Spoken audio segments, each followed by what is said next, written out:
प्रत्येकपणे दिने व्यवचे आलापे चलावे उपासने समासने अंतर्भावता उदी होता त्यांची नोचे बिना परी जीवन सोमवा बायवा तुंबे जाणा अहम न जाणविता शावी जोडा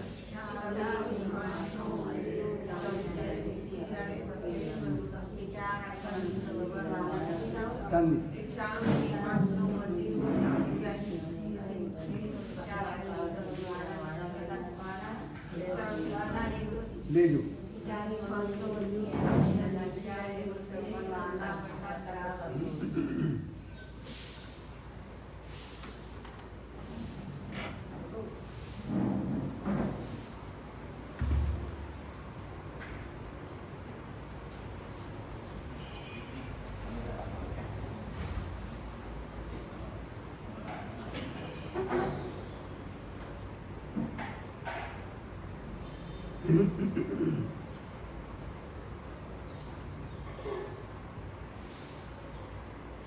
नमो हरियन्ताणं नमो सिद्धाणं नमो हरियाणं नमो वज्रायणं नमो संवसाहुणम् एषो पञ्चनमुखारो सर्वपावपणासनो मङ्गलानं च सभ्येषु परमं हवै मङ्गलम् आदिमं पृथिवीनाथमादिमं निष्परिग्रहम् आदिमं तीर्थनाथं च ऋषभस्वामिनं स्मः सुधा सहोदरवाग्योत्स्ना निर्मलीकृतभिमुख मृगलक्ष्मात्मशान्त्यै शान्तिनाथ जिनोस्तुव यदुवंशसमूलेन्दु कर्मकक्षहुताशन अरिष्टेमिर्भगवान् भूयाद्भूरिष्ठनाशन कमठे धरणेन्द्रे च शोचितं कर्म कुर्वति प्रभुस्तुल्यमनोवृत्तिपार्थनाथ श्रीस्तुवः नमो दुर्वार रागादि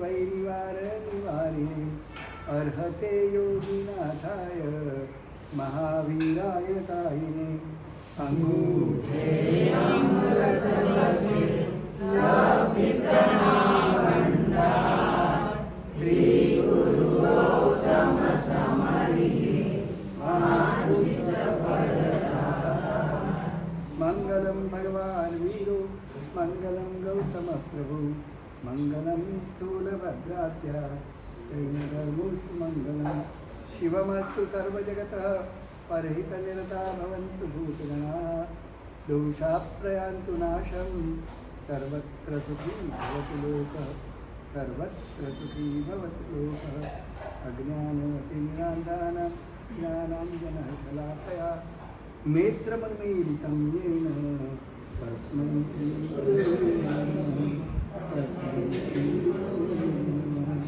तस्मै श्रीगुरवे नमः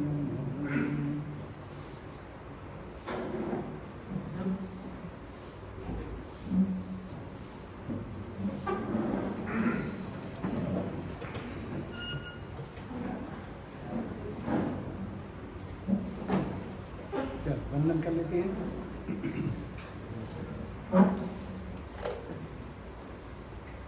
छावी खमासनो वंदन जावित्याय निसियाय हे वंदन छावी खमासनो वंदन जावित्याय निसियाय हे वंदन नमस्कार स्वराय सुरव शरीर बाबा सुख संयम जागरण वो छोटी स्वामी शाता छेगी छावी हे वंदन छा कर्म संसी समवन अगुठ्य में वेदनायम खावियो एक छम खाम निराय केंकिन की आपत्ति अंबरते मते वाण छे अलावे दल्लावे विचार निर्माण दरवाजा के रहने में मंदिर umum babai nama beda ham bagai chawi kalam chawi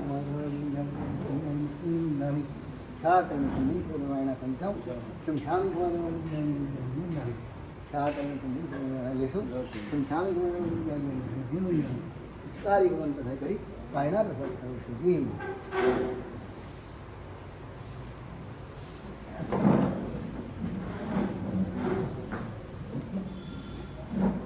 धन धन श्री महावीर ने धन धन श्री महावीर ने जरे ओळखाव्यो लोक सलूणा जरे ओळ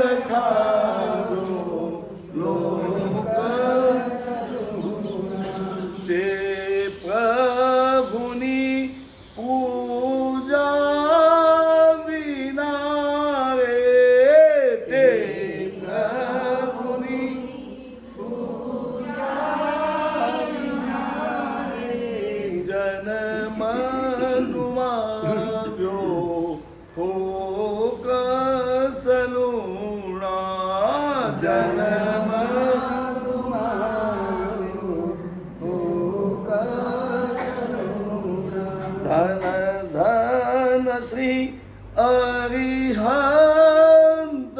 ने रे धन धन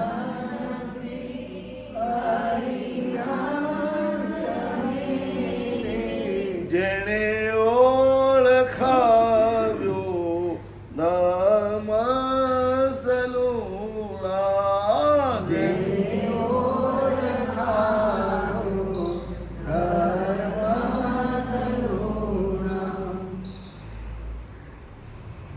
आज से करीबन 2500 साल पूर्व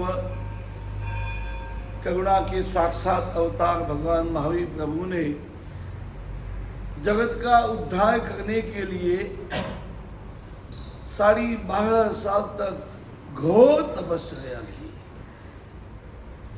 इतने दीर्घतम समय में प्रभु 1 मिनट के लिए भी कभी जमी पे नहीं बैठे, खड़े खड़े ही साधना की। जो भी उपसर्ग आए, जो भी परिसर आए, सब प्रभु ने सहन किए, क्योंकि उनको एक ही लक्ष्य था, केवल ज्ञान प्राप्त करेंगे, जगत का कल्याण करना है, जीव मात्र का उद्धार करना है। ऐसी करुणा के द्वारा उन्होंने घोर साधना करके आखिर में केवल नाम को पाया और केवल नाम केवल दर्शन को पाकर के फिर उसका प्रकाश हम तक पहुंचाया।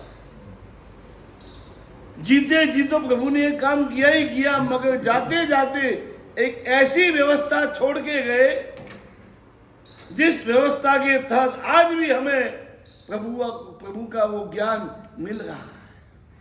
आज भले प्रभु नहीं है, मगर प्रभु का शासन है, प्रभु का चतुर्विशी संघ है, और उस वजह से इतना पुराना प्रभु का ज्ञान आज भी हमें एकदम ताजा ताजा मिल रहा है। प्रभु के ज्ञान में से ज्यादा नहीं, 2-4 बात भी हम जो जीवन में आत्मसात कर ले तो इस आत्मा को परमात्मा बनने में देर नहीं लगेगी। जो काम चौथे आगे में होता था वही काम पंचम काल में भी हम कर सकते हैं। करना नहीं करना वो हमारे ऊपर निर्भर है। अनुपमा देवी इसी पंचम काल में होती, उसने शासन की ऐसी सेवा की, क्या जिन मंदिर, क्या जिन मूर्ति, क्या साधु साधी, श्रावक श्राविका, सभी क्षेत्र किसी को बाकी नहीं छोड़ा। इतनी सुंदर सेवा की, इतनी अद्भुत सेवा की कि आज वो महावीर क्षेत्र के अंदर केवली भगवंत बन करके विचरने लगे। मैं बस उनके आदर्श को अपने जीवन का आदर्श बनाना है। वो जैसे पहुंच गए महावीर क्षेत्र में, हमें भी यहां से इस भरत क्षेत्र से महावीर में जाना है और जल्दी से जल्दी केवल नानी बनना है। तो उसमें सबसे पहले साधना की शुरुआत होती है, वो सम्यक दर्शन से होती है। कल मैं पूजन में बैठा था और महाराज साहब बड़े शॉर्ट में इतने वेधक और पावरफुल शब्दों से एक एक पद का विवेचन कर रहे थे कि वो 2-4 बातें भी जो आप लोग फिट कर दो तो हो गया बेड़ा पार।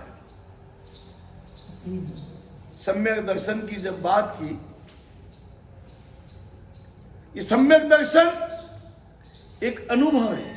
क्या है? अनुभव। किसका? स्वयं का। स्वयं का एक एहसास है, आत्मा का एक सच्चा दर्शन है। आज दिन तक हमने आत्मा जैसी नहीं है वैसी हमने मान कर रखा है। हम जो समझते हैं कि मैं कोई छगनलाल मगनलाल या भोगीलाल हूं, हम न छगन है न मगन है। क्योंकि छगन मगन तो 2 दिन का खेल है, तीसरे दिन ये छगन मगन इस दुनिया में से गायब हो जाते हैं। हम वो है अनंत काल के पहले भी थे, अभी वर्तमान में भी हम विद्यमान हैं और आने वाले अनंत भविष्य काल के बाद में भी हम रहेंगे। हम वो तत्व है। भगवत गीता में भी यही बात कही गई, नैनम छिंदन्ति शस्त्राणि नैनम दहति पावक।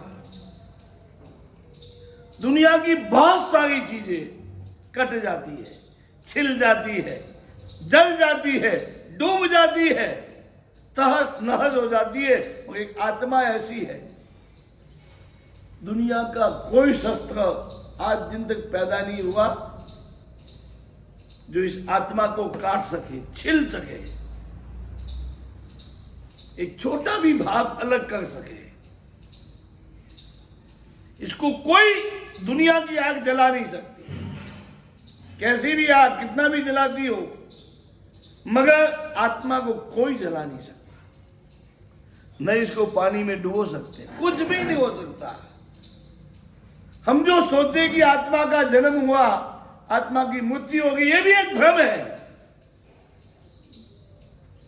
आत्मा की ये सही पहचान है कि आत्मा क्या है, अजर है, और फिर क्या है, अमर है।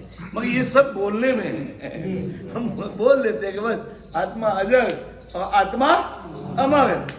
इसका जो एहसास होना चाहिए, और वो जो एहसास है उसी का नाम सम्यक दर्शन, और वही साधना की सच्ची शुरुआत है। वो हमें नहीं हुआ अभी तक, और वो होना बहुत जरूरी है। अंकों में जो स्थान इक्के का है, इक्का, वो स्थान साधना में सम्यक दर्शन का है। आगे जब इक्का आ जाता है तो बाद में आप कितने भी जीवो लगाएंगे ना, एक एक जीवो की वैल्यू जो है ना कितनी 10 गुनी हो जाएगी। जीवो एक, उसकी कॉस्टिंग कितनी 10 गुनी, गुणा का।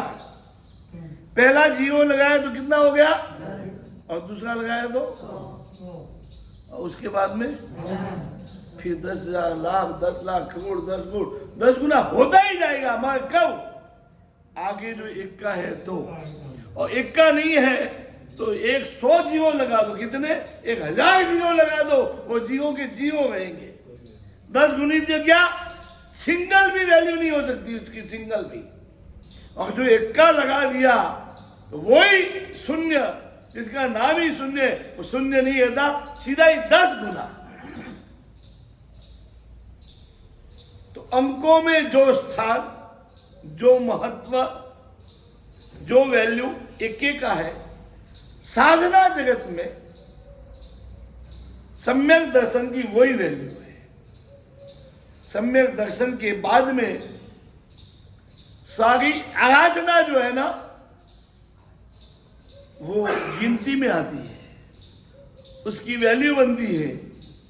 बाकी तो ये चारित्र भी जो है ना, हमने एक बार नहीं, 100 बार नहीं, 1000 बार नहीं, लाखों करोड़ों नहीं, अनंत अनंत बार ले लिया। कितनी बार, अनंत ही बार। एक दिन ऐसा था, आप साधु थे और मैं आपको वंदना करता था, आज वापस आप नीचे आ गए। क्यों? कि वो चारित्र हमारा दमदार नहीं था। दमदार इसलिए नहीं था कि उसके पहले, उसके पूर्व में जो सम्यक दर्शन प्रकट होना चाहिए था वो नहीं हुआ, और जो सम्यक दर्शन प्रकट हो गया फिर वो चारित्र व्यक्त नहीं हो सकता, फिर वो व्यक्त बन जाता है। साधना की सारी चीजों को व्यक्त बनाने का काम सम्यक दर्शन, और ये सम्यक दर्शन नहीं है तो सबका सब मास्क बन के पागड़े मास्क बन कर लो, सब व्यस्त है। और ये सम्यक दर्शन आत्मा की सच्ची पहचान है। छगन मगन वाली पहचान वो पहचान नहीं है, वो एक भ्रम है, वो मिथ्यात्व है, झूठा ख्याल है, एकदम झूठ है। वो दुनिया उसी से चलती है। दुनिया का व्यवहार किससे चलता है? क्योंकि खुद दुनिया झूठी है। जो दुनिया झूठी है वो झूठ में ही चलती है। अध्यात्म सत्य है और आत्मा परम सत्य है। इस आत्मा की नींव पर पूरी अध्यात्म की दुनिया खड़ी है। एक आत्मा को हटा दो, पूरी अध्यात्म की दुनिया खत्म। और सारी दुनिया को हमने जाना, समझा, पहचाना, गहराई तक गए, मगर जिसको जानना, पहचानना, समझना जरूरी था, उस तरफ नजर तक नहीं गई हमारी, नजर तक। आज आप जो भी करते हो, जो भी एक एक कदम आप जो रखते हो, आत्मा के लिए कि छगन मगन के लिए? ये साला छगन मगन ऐसा दिमाग में जबरदस्ती घुस गया है जो निकलने का नाम नहीं लेता। तय कर लो, किसी भी हालत में छगन मगन को हटाना नहीं है, भगाना है। अब छगन मगन दिखना ही नहीं चाहिए। क्या दिखना चाहिए? एकमात्र हमारी वो शुद्ध आत्मा। एक कवि ने कहा है, भक्त कवि ने, तुम्हें हमें वार अनंतीय भेड़ा रमिया नव नव वेश। ये भगवान को बोल रहे कि प्रभु ऐसा भी एक समय था, तुम हम, आप और हम 100 बार, हजारों नहीं, लाखों नहीं, अनंती बार जो साथ में खेले। जैसे मैं था वैसे आप थे, जैसे आप थे वैसे मैं था, मगर वो दिन चले गए। मैं आज भी वैसा का वैसा, मगर आप वैसे नहीं। आप तो आज प्रभु बन गए, परमात्मा बन गए। आज तुम्हें पाम्या प्रभुताई, हमें तो संसार निवेश। प्रभु जी ओलंबड़े मत खींचो अपनी इतनी पुरानी दोस्ती, आप कुछ के कुछ हो गए, हम तो वैसे के वैसे ही जो है आपने छोड़ दिए। अपने रिलेशन को थोड़ा याद करो प्रभु, और उसको थोड़ा निभाओ, ज्यादा नहीं तो थोड़ा तो निभाओ। आप जैसे नहीं बनाओ तो कम से कम आपके नजदीक तो आने दो मुझे। कितनी दूरी बना रखी है आपने, बस इतनी सी एक धूम जो लग जाए ना कि मुझे जिनके साथ मैं खेला था वो जैसे आज है वैसे मुझे भी बनना है। बस इतनी सी एक जो धुन फिट हो जाए दुनिया में, और कोई धुन बजाने की जरूरत नहीं है और कोई धुन गाने की जरूरत नहीं, ये धुन होनी चाहिए। क्या? मुझे बस आपके जैसा बनना है, क्योंकि यही आत्मा का सच्चा स्वरूप है। मंदिर में क्यों जाना है? इसलिए जाना है कि परमात्मा जो है वो आत्मा का शुद्ध रूप है, तो परम शुद्ध रूप है और परिपूर्ण रूप है। आज दिन तक हम छगन मगन को देखते रहे, अब छगन मगन नहीं, अब परमात्मा को, भगवान को देखना है, जो भगवान आत्मा का स्वरूप है, हमारा खुद का निजी स्वरूप है। अभी जो महीना गया था वो कौन सा महीना था? अधिक मास। अभी आया जो निज मास, इसको क्या बोलते हैं? निज मास। ये अधिक है, क्या है? अधिक है। और वो क्या है? मंदिर में जो स्वरूप दिख रहा है वो हमारा निज स्वरूप है, आत्मा का मूल स्वरूप है, जो एक बार प्रकट होने के बाद में अनंत काल तक विलीन नहीं हो सकता। विलीन तो क्या, छिप भी नहीं सकता।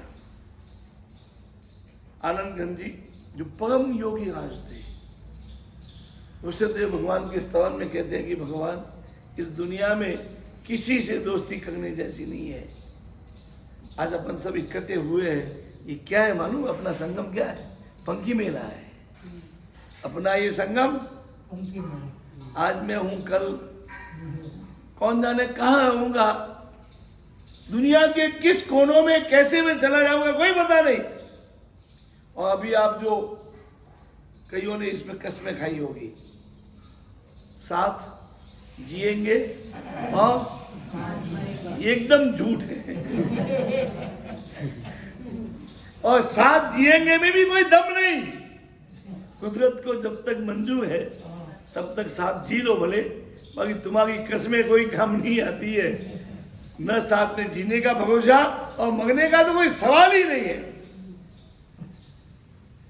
ये एकदम झूठ है और इस झूठ के उसके आधार पर हम जीते चले जाते हैं बस। बाकी एक पक्की बात ये परम सत्य है कि पंखी मेला है, ये परम सत्य है। क्या है? बस ठीक है, मुसाफरी करते करते कोई स्टेशन आ गया और रेलवे वहाँ रुक गई। हम लोग नीचे उतरे, चाय नाश्ता किया, पूछा आप कहाँ से आए? कहाँ जाना है? ओके वहाँ जाना है। हम यहाँ से आए, वहाँ जाना है। बात खत्म, वापस ट्रेन में चढ़ गए और लास्ट स्टेशन आया, सब बिखर गए।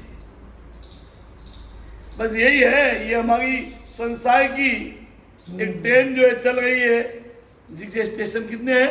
84 लाख है। रोज नया नया स्टेशन आता है, कभी ये कभी वो, कभी ये मिलता है कभी वो मिलता है, और फिर लास्ट में सबका सब बिखर जाता है। और जब उसको पकड़ने की कोशिश करते हैं जबरदस्ती, तब खोपड़ा खराब हो जाता है, जीना हराम हो जाता है। पहले से ही तय कर लो कि पंखी मेला है, आए और गए, आए गए, आए गए। पहले से फिट कर लो, फिर कोई भी आएगा कोई भी जाएगा। हिल स्टेशन पे कोई मिलता है, अलग स्टेशन पे अलग हो जाते हैं, दर्द होता है, पीड़ा होती है, तकलीफ होती है। क्यों? वो भी मुसाफिर और हम भी मुसाफिर। आज आप घर पे जाके बोलोगे, आप नहीं बोल सकते, मारामारी, खोपड़ी खराब हो गई है क्या? पागल हो के आए हो? कहाँ गए थे या क्या पी के आए हो? ये कहने का भी अभी हमारे पास पावर नहीं है। बोलो जो सही बात है। कभी आप भी एक मुसाफिर, मैं भी एक मुसाफिर। ठीक है, जब तक अपना हिसाब किताब बाकी है, ये सब यही है, हिसाब किताब चुकाने का है। उसका नाम है शास्त्र में ऋणानुबंध। ये जो हमारा लेन देन का जो हिसाब किताब है ना, साथ में रहने का, बिछड़ने का, जो भी है, इसका शास्त्रीय नाम क्या है? ऋणानुबंध। बस जिसका जिसके साथ जितना ऋणानुबंध, उसका उसके साथ उतना ही संबंध। जैसे ही ऋणानुबंध पूरा हो गया, संबंध खत्म। माँ त्रिशला देवी कहाँ गए? भगवान महावीर कहाँ गए? महाराजा सिद्धार्थ कहाँ पधारे? भगवान महावीर कहाँ पधारे? वे लोग देवलोक में गए और प्रभु कहाँ गए? सीधे मोक्ष में गए। माँ देवानंदा, उनकी बात अलग है। सब अपनी अपनी जगह पे गए, जिनका जैसा जीवन लक्ष्य था और जिस प्रकार की उनकी साधना थी, उस प्रकार का उन्हें स्थान मिला। ये बात दिमाग में फिट कर लो। ये सब बातें जब दिमाग में फिट होने लगेगी ना, तब आपको समझ में आएगा कि मैं कौन हूं। सबसे पहले ये जानना है कि मैं कौन हूं। पहले पूछना है, सोचना है, खुद ही को खुद से पूछना है कि मैं कौन हूं। ये अध्यात्म का सबसे पहला सवाल, और ये जड़ है, जड़। और यहां से शुरुआत होती है किसकी? अध्यात्म की। ऐसे कुल मिला के 6 सवाल है। कितने? जो आत्मा का वास्तविक दर्शन कराते हैं। एक श्लोक के अंदर हमारे महान ग्रंथकार सिद्धसेन दिवाकर सुखी जी महाराज साहब, जिनकी ख्याति उस समय में सर्वज्ञ पुत्र के रूप में थी।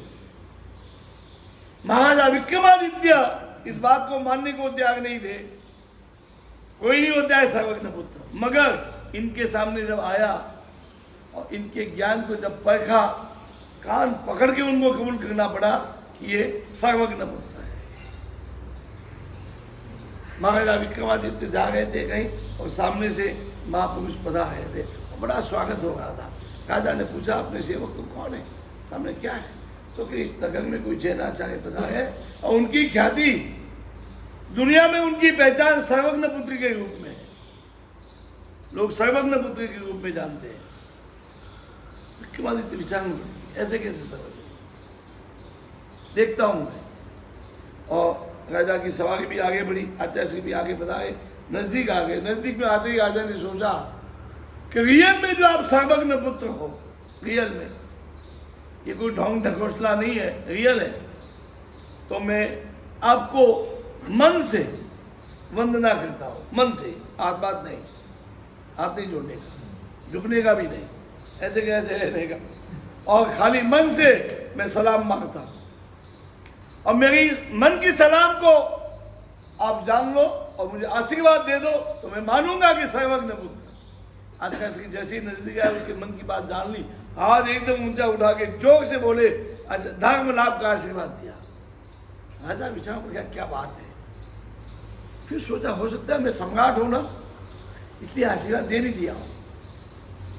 इसका खुलासा करने के लिए पूछता है कि ऋषिवर, विनय करने पर तो सब संत आशीर्वाद देते हैं, बिना कुछ विनय किए आपने मुझे आशीर्वाद दे दिया, तो कहीं नहीं, ऐसा नहीं, कोई मन से कहता है ना तो भी मैं कबूल करता हूं। अच्छा, सिंह ने जवाब दिया, ऋषि भगवंत ने जवाब दिया, मन से भी करता है तो कबूल करता। राजा समझ गया, सीधा ही हाथी से नीचे उतर गया, मान गया सर्वज्ञ पुत्र है, और आचार्य के साथ हो गया, वो भी स्वागत जुलूस में जुड़ गया। और आगे जाके मंदिर आया, मंदिर में प्रवेश किया तो उस मंदिर के 4 दरवाजे थे। राजा ने कहा ये ठीक मौका है, और एक बार जो है इनकी परख कर लो, कसौटी कर लो।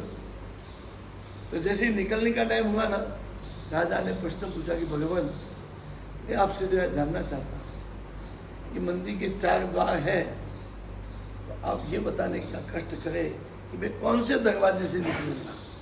और राजा ने तय किया था कि जो आचार्य सिंह बोल दे पूर्व तो पश्चिम से ही निकलना है, और उत्तर बोले तो दक्षिण से, पूर्व का पश्चिम, उत्तर का दक्षिण, तय कर लिया। आचार्य सिंह समझ गए कि इसके मन में क्या है, भाप गए राजा को। आचार्य सिंह ने कहा कि जवाब तो दे दूंगा मैं, उसके लिए एक व्यवस्था करनी पड़ेगी। बोलिए बोलिए, आप फरमाइए, जो कहो सो व्यवस्था कर दो। एक कागज और एक कलम, ये 2 चीज मुझे दीजिए। कोई बात नहीं। तो राजा ने कागज कलम मंगा ली, आए, जो भी लिखना था आचार्य को लिख दिया, लिख करके वो कागज पैक कर दिया, बंद कर दिया, घड़ी कर दी, पैक करके फिर राजा के हाथ में वो चिट्ठी थमा दी। कहा कि आपको जहां से भी निकलना निकल लो, फिर आप चिट्ठी खोल के देख लेना।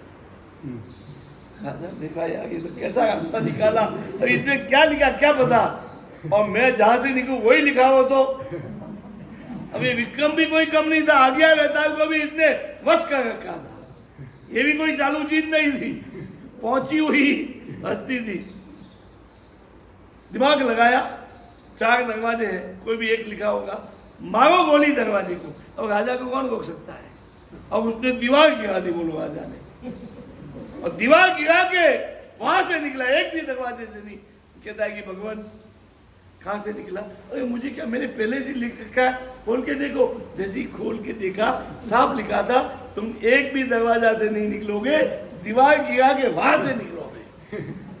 अब मानना पड़ेगा नहीं मानना पड़ेगा। ऐसे परम ज्ञानी महापुरुष, उन्होंने एक महान ग्रंथ बनाया है सम्मतिता एक नाम का, और उसके अंदर उन्होंने ये श्लोक लिखा है, जिसके अंदर एक श्लोक में ये अध्यात्म के मेन मुख्य जो 6 सवाल है वो आ जाते हैं। हो सके तो आप इसको याद रखना, और रोज रात को सोते वक्त और जब उठो तब इस पर थोड़ा सा चिंतन कर लेना। तो श्लोक है अथी, क्या है अथी, लिखना हो तो आप लिख सकते हैं, जिनके भी कागज पेन हो पास में लिख सकते हो। अथी, अथी यानी है, आत्मा इस दुनिया में है, और ये मैं बताता हूं अभी। आप देखना चाहोगे टेबल पर आत्मा को, आत्मा को इस टेबल पर आप देखना चाहोगे? कैसे देखेंगे? देखो, दिखाता हूं, मैं नहीं दिखाता हूं, दीवार गिरा के दिखाई। सबसे पहले आ गया अथी यानी आत्मा है, तो ये पहले अपन फाइनल करेंगे, फिर आगे बढ़ेंगे। फिर दूसरा है अविनाश धम्मी, अवि भी छोटा है, अविनाश धम्मी यानी जिसका विनाश नहीं होता, अविनाश धर्म वाला यानी नित्य आत्मा है। और कैसी है? नित्य है, शाश्वत। अथि अविनाश धम्मी, मी बड़ी है, मी में ई बड़ी है।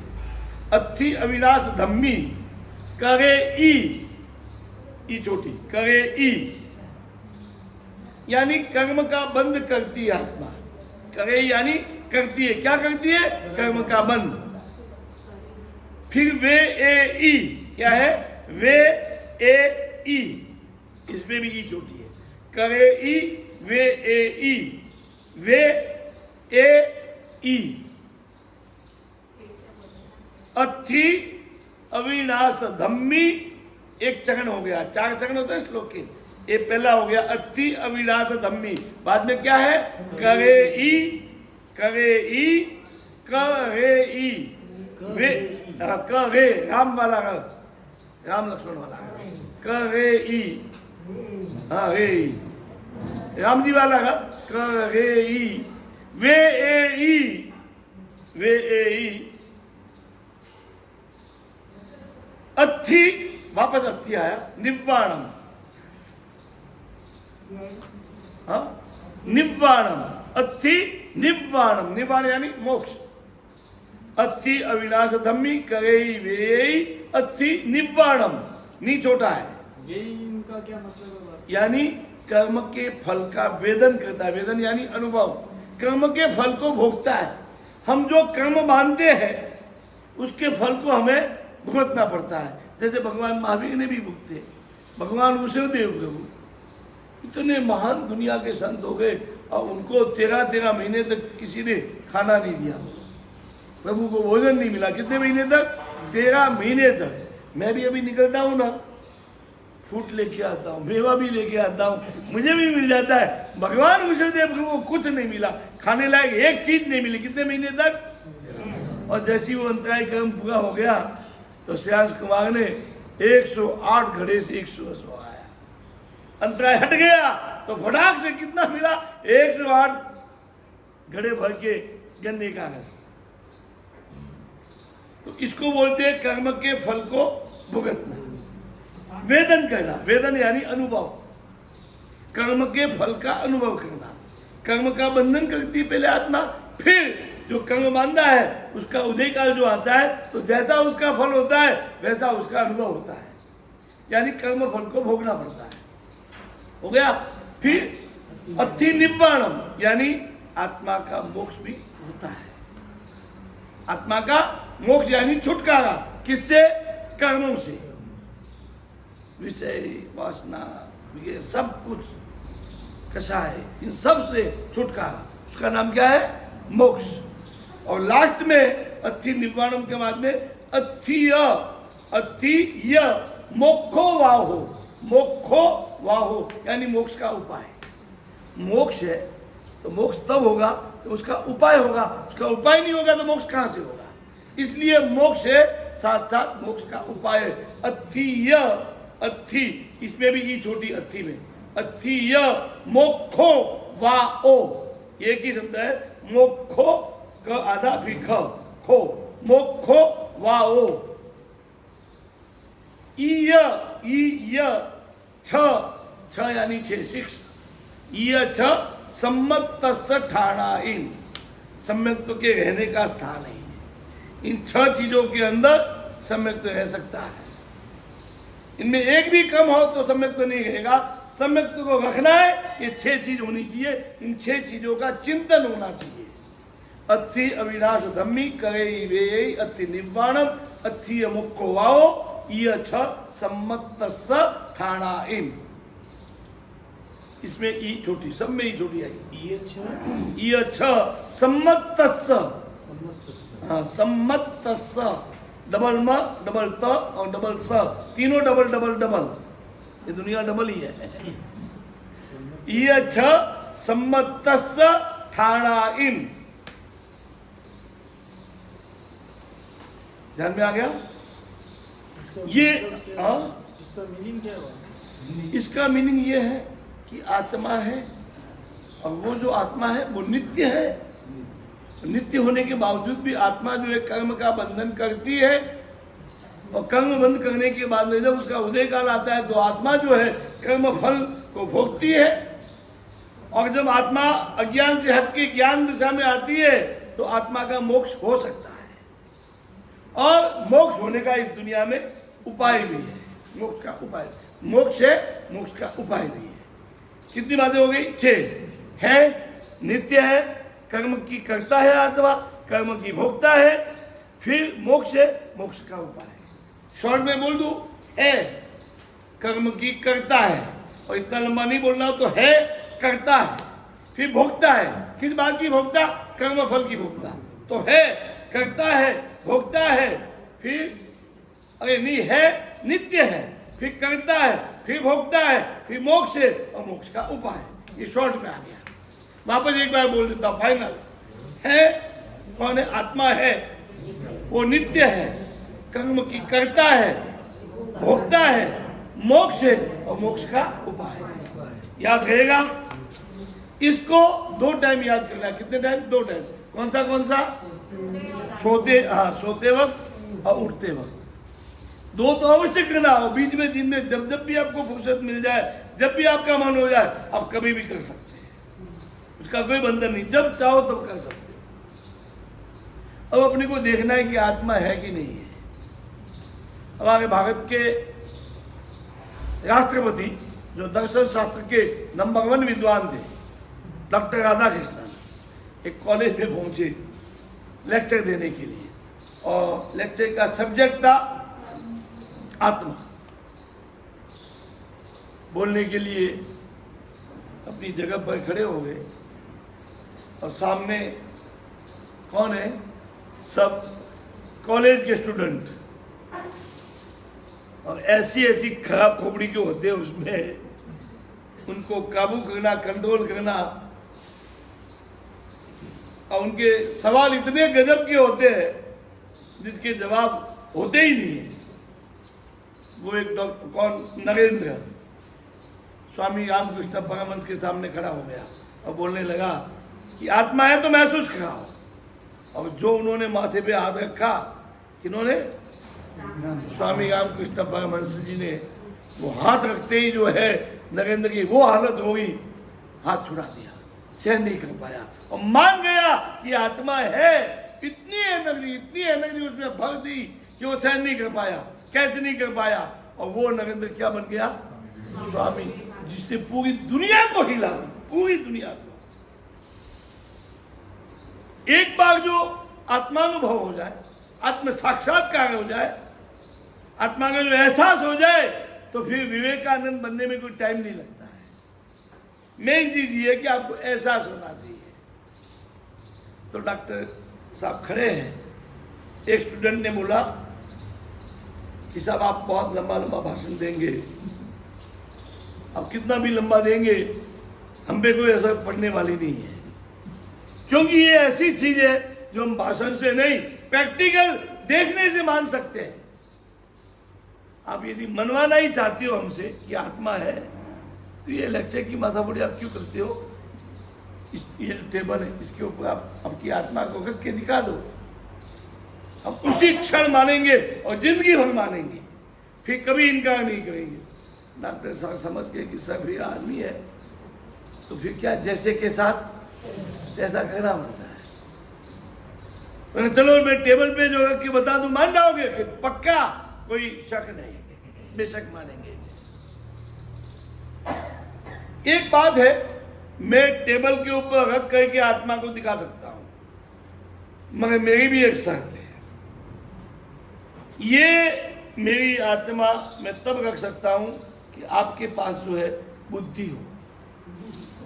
बुद्धि हो तो मैं आपको दिखा सकता हूं आत्मा मेरी टेबल पर, नहीं तो नहीं। अगर साहब बुद्धि जो नहीं होती ना, तो हम कॉलेज में थोड़ी आते, सीधी बात है ना। अरे फिर डॉक्टर साहब, तुम जैसी बातों से नहीं मानते ना, मैं भी बातों से नहीं मानता। यदि बुद्धि आपके पास है, आप भी अपनी बुद्धि को टेबल पर रखिए, फिर मैं उसके बराबर सामने आत्मा को रखता हूं।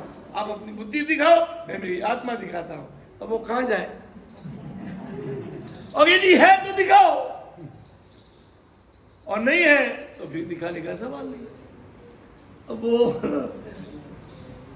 चुप हो गया एकदम। दुनिया में कई चीजें ऐसी है जो आंखों से नहीं, दूसरी तरह से उसको हम देख सकते हैं। देखो हवा आती है ना, अब वहाँ हवा चल रही कि नहीं चल रही, यहाँ से हम मालूम दिखे से वो पत्ते जो हिलते हैं ना, तो आंखों से वो हवा नहीं दिख रही है, मगर दूसरी चीज दिख रही है। क्या दिख रहा है? पत्ते। और वो जब हिलते हैं तो पता चलता है। बिना हवा के हिल नहीं सकते, तो हम एक अनुमान लगाते हैं, अंदाजा लगाते कि वहां हवा चल रही है, या तो कोई हिला रहा है और कोई हिलाने वाला नहीं है, तो हवा हिला गई उसको, तो ये हवा का एक अनुमान है। इसी तरह से ये शरीर इतना चलता है, फिरता है, उठता है, बैठता है, हिलता है, बोलता है, चलता है, सब कुछ करता है, और जैसे ये आत्मा चली जाती है, मुर्दा हो जाता है, फिर इसको मारो, पीटो, काटो, जलाओ, कुछ भी करो, कोई एक्शन नहीं, कोई प्रतिक्रिया नहीं, कोई रिएक्शन नहीं, एक्शन रिएक्शन सब बंद, क्योंकि आत्मा उसी को हम हमारी देसी भाषा में क्या बोलते हैं? हंसा चला गया। क्या चला गया? इस आत्मा का एक दूसरा नाम क्या है? हंस। ये हंसा जो है ना, हंस, हंस भी हो, परम हंस भी है। वो जब तक वो है तब तक सारा खेल चलता है, जैसे ही वो चला गया सारा खेल खत्म। तो इसको ज्ञान से समझना है, और ये समझने के लिए मंदिर और भगवान की मूर्ति है, और जब भी जाओ खाली ये आदिनाथ भगवान ऐसा नहीं समझना है, ये वो मैं हूं, ये जो आदिनाथ भगवान है वही तो मैं हूं। बस आदिनाथ भगवान उस रूप में प्रकट हो गए, मैं भी प्रकट नहीं हुआ है, मुझे इस रूप में प्रकट होना है। पर ये आप सतत सोचते जाओ मैं यही हूं, मैं भी आदेश्वर भगवान, मुझे बस एक दिन बनना है, एक दिन मैं पक्का बनूंगा भगवान आदिनाथ में जो केवलनाथ मेरे भीतर में है, उसको बस बाहर निकालना है, प्रकट करना है। केवल दर्शन वो भी मेरे में पड़ा है, प्रकट करना है। बस ये आप चिंतन ज्यादा नहीं, 5 मिनट भी कर लो। जब भी मंदिर जाओ, आप जो भी क्रिया करते हो, स्तवन बोलते हो, जो भी, उसके साथ साथ ये भी आप 5 मिनट करो। कहते हैं कि वो इली जो होती ईयर, वो भवगी के ध्यान में भवन बन जाती है। इसी तरह से बार बार आप जो ये सोचते जाएंगे मैं आदिश्वर भगवान हूं, मैं भी भगवान महावीर, बस वो भीतर दबा हुआ है, उसको प्रकट करना है। बस ये आप चिंतन करते जाओ, और ये आत्मा का सच्चा दर्शन है। बस आत्मा को परमात्मा के रूप में देखना कि रियल में मैं परमात्मा हूं, छगन मगन नहीं हूं। ये जो सोच है, ये जो चिंतन है, चिंतन ही नहीं, ये जो एक एहसास है, ये सम्यक दर्शन है, ये आत्मदर्शन है, और यही सच्चा परमात्मा दर्शन है। और परमात्मा बनने की ये सचोट प्रक्रिया है, सचोट। तो बस धीरे धीरे छगन मगन के ख्याल में से निकल करके आत्मा के शुद्ध ख्याल को जीवन में इतना दृढ़ बना दो कि हमारा वो अंदर छिपा हुआ आत्मा का परमात्मा स्वरूप प्रकट हो जाए, और हमारी आत्मा परमात्मा बन जाए। पच्चखा वंदन।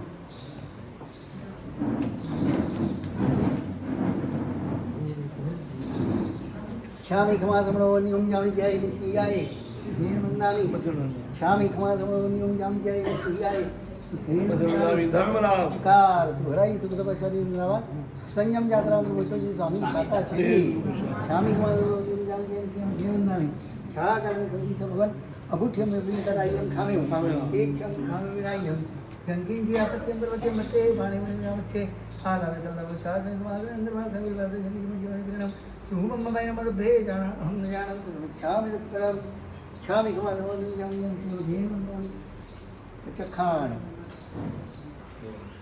एकाम व्यास लोगा जीसा वे जो का जी लागू से मुझे से बच्चे खाई के सुजला माता आमिन जी बच्चे खाई खुदा बगड़ से ले ये जो बारे में हाथ तो निकास में बिया से बच्चे खाई ये भी हमारे समाज में दबा के से लगा दिया गया और पूजा पाठ और माता माता से बड़ा और अच्छे हो गया से वो से सर्व मंगल मांगल्यम सर्व कल्याण कारणम प्रधानम सर्व धर्माणां जयितं जयति शासनम।